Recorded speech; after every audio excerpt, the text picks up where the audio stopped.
கருத்து கணிப்புகளை முதல்ல வந்து நம்ம அதை பற்றி டிஸ்கஸ் பண்ணுறதே வேஸ்ட்டு. ம். கருத்து கணிப்புகள் எப்படி நடந்துச்சுன்னு தெரியும். அதுக்கு உதாரணத்துக்கு 2024 நாடாளுமன்ற தேர்தலில் நான் ஒரு தொகுதிக்கு மேலே ஜெயிப்பேன்னு போட்டாங்க. அது கடைசி நேரத்தில் எப்படி மாறிச்சு.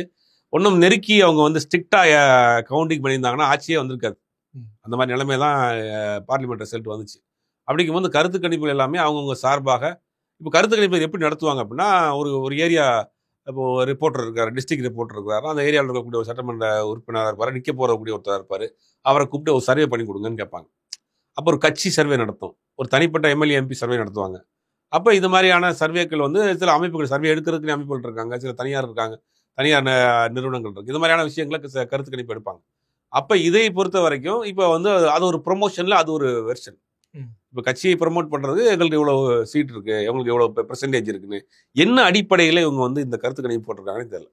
யார்கிட்ட போய் இவங்க கருத்து கணிப்பு எடுத்தாங்க, இந்த ஓரளவுக்கு தேர்தல் நின்று அந்த டேட்டாஸ் இருந்தால் கூட நம்புற மாதிரி இருக்கும். நாம் தமிழருக்கு 2% இருக்குன்னா வாங்கியிருக்கிறாங்க.